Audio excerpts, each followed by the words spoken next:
Think of what you need to know from chapter 1. So 7AB pretty much goes back to power functions, knowing you know how I talk about analysis? I don't need you to memorize these different functions, but I do need you to be able to hypothesize and analyze what would happen to the graph. So that's 7A.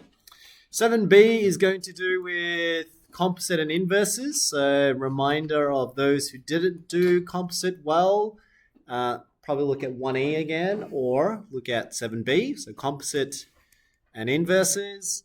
Then you got 7C, 7D, which is sums and products of functions. I don't expect you to do all those questions. I think you just need to have certain skills in knowing that if that did come up in a SAC or a exam, that you have some technique to get there. Yeah. So that's 7C, 7D. And then I think 7E was just family of curves. So working in parameters. Out of them all, I'd say probably 7E is the most worthwhile. It's the one that gets you to think more abstractly, probably more similar to your SAC when you're thinking hypothetically. The rest is prerequisite. So that's what I'm saying. They're all just going to be a revision of chapter 1. So you have a bit more time. Didn't learn chapter 1 well after the SAC. It's probably worthwhile just briefing through it. But it is your time to breathe. And then next week we'll jump right into calculus and then push forward. By the time we finish applications, your SAC is pretty somewhere around the corner around that time. Okay? So what I'm going to do today is just 7A. We're just going to, again, revisit your memory of different functions. What are things can we analyze? What can you take out from the last exercise I talked about? I think it was in chapter 4 that I highlighted this point. So let's see what you remember. So exercise 7A, power functions. Now you're looking at 1 on n, so x to the power of 1 on n. And down here I've given you a bit of a hint. So you got p, numerator, and q, denominator. When I see these kind of functions, I usually split them up. So I use index laws and I split it up to be x to the power of 1 on q, all to the power of p. Because that is easier for me to read. What is the numerator power? And then what do I expect when I have 1 on whatever the denominator would be, right? So that's 1 on q times p, if you didn't know the index law and how I got that. Okay. Whoops, wrong person. Adonis is here now. Okay, let's test your memory. So we've learnt so far p's. If the numerators were simply even, so x squared, x4, x6, x to the power of 8 versus x3, x5, x7, x9. What do we remember? What's the pattern again for 2, 4, 6, and 8? What do we know? Symmetric about the y-axis? Yep, symmetric around the y-axis. It's symmetrical, and it looks like what kind of shape? Very good. Similarly, whatever you learnt as quadratic, so it should look like a quadratic shape. What's the difference if I went all the way to 98? So x to the power of 98. So it's still kind of like a U shape, but what's the difference? It's flat at the bottom. Now, there was between two intervals. Anyone remember what two intervals again does it become really, really flat? Whoops. Let's go back to that again. It gets really flat. So flat between two certain intervals. What are the two intervals again? Do you remember, Andonis? Very good. -1 and 1. And again, if you've forgotten y, fractionals. Anything less than 1, anything that's fractional, you then do the algebraic component to it. It makes sense. Okay, so it's symmetrical around the y-axis. Looks like the quadratic graph. And the more you increase, it gets flatter in the center. Cool. What about cubics? What if it's odd? What's the pattern here, Samar? It's like an S shape. Very good. Looks like an S shape. Or N shape, really. So N shape. Okay. And that's your typical cubic graph. So that's 2 to the power of 3. And then obviously if I increase the 5, 7, 9, what's the difference, Krish? Gets flatter between? Good. Between -1 and 1, same thing again. -1 and 1, we expect it to be really flat and it shoots up. Okay, shoots up infinitely quick and infinitely quick after 1. Whoops. It should look more like that. Okay? So those are all the whole numbers that we know. So even versus odd. Now we're going to explore, well, what happens if it's the denominator? Now, some of which you can already predict. So let's start off with this one. What's x to the power of a third look like? This is essentially the same thing as saying third root or cube root of x. Okay, because to the cube root is the same thing as power of a third. So if you're cube rooting, remember that's the inverse of cubing. So you know what the cube graph looks like. So what would cube root look like? Let's go. Let's go with Luke. What do you think a cube root graph would look like? Yep. It goes through 0. Yeah, very good. So it looks more like an S. Okay, it's an inverse of the cubic. So remember the cubic graph looks like this. So if you did a reflection, drew a line of reflection through the inverse, it should be symmetrical on both sides. And that's how you can kind of remember it. But N shape for whole numbers, and then fractional, it is then an S. Okay, so N for normal, and then for fractional, it's the green line. So it looks like an S. Cool. Now, what do you think would happen by the same pattern? Cubes to then 5th root, to then 7th root, to 9th root. If I carry on the pattern over and over, so 1 over x to the power of 1 on 9, x to the power of 1 on 99, what do we expect now? What kind of pattern are we going to see? What do you guys think? Let's have a go. So we knew the 2, 4, 6, 8. We knew the 3, 5, 7, 9. All I did now is I just switched it around. What do you think would happen? Let's go with Leo. What do you think? Would it get more compressed? Yeah, it would. And you could either read it as cube rooting makes it smaller, or you can kind of use the pattern that we've gone with. This time, this is now going closer and closer to the y-axis as opposed to this one. Because remember, they're inverses.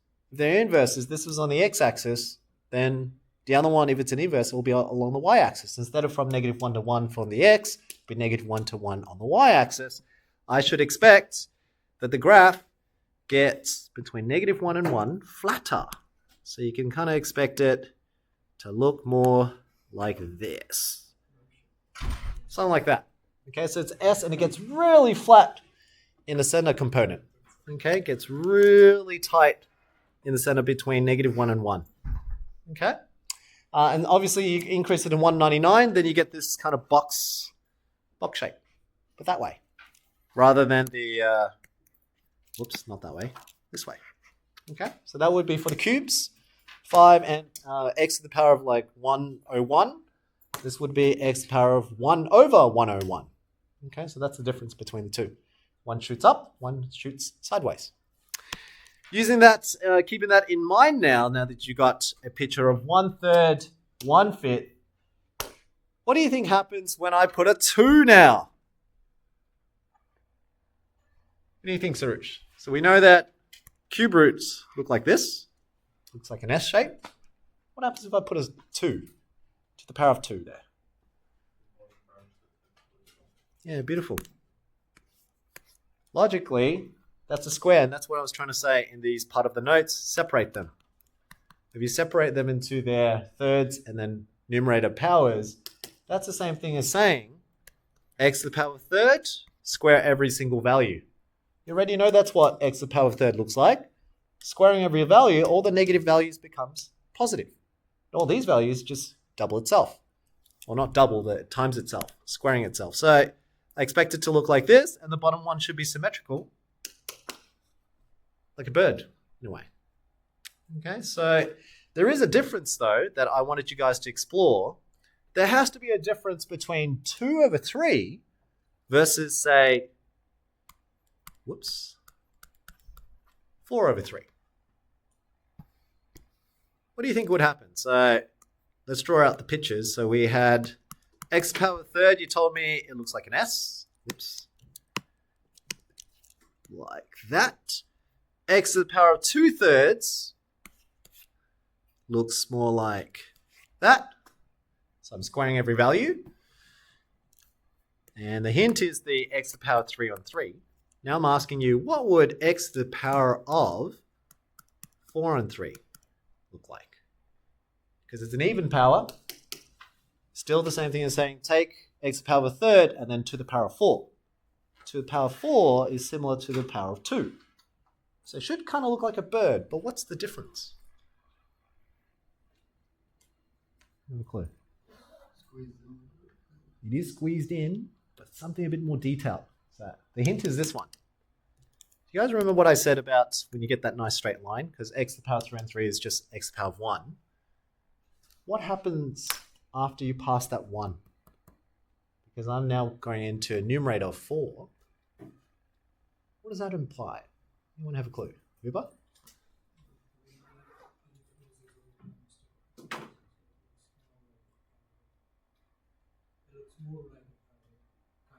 Yes, very good. So if I draw the gradients, you can kind of see the rate that you were going, the numerator was a lot slower. So it's moving towards the x-axis, right? But what happens is this point, it went from here to here by the time I went to cube. So when it's equal rates, it was consistent. But when you change that rate, the numerator is now growing much faster than what the denominator could do.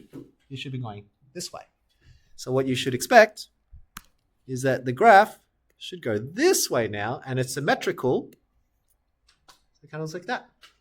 Okay, so that's the expectation. So I always look for that rate. Where do they have the same rate of x equals 1? We can see that straight line. So it will be like the bird, symmetrical, about the symmetrical around the y-axis, except where's it pointing towards? So if you actually did 99 to the power of 100 over 3, it should be really like closer to the y-axis, and it looks like there's a sharp point at the end. Okay, so that's what I want you to do. If you are, you're pretty up to date and you're exploring exercise 7A, that's what I want you to take away. See the way I'm guiding you, I'm getting you to think, hypothesize. Then I want you to use Desmos. Type it up and test it.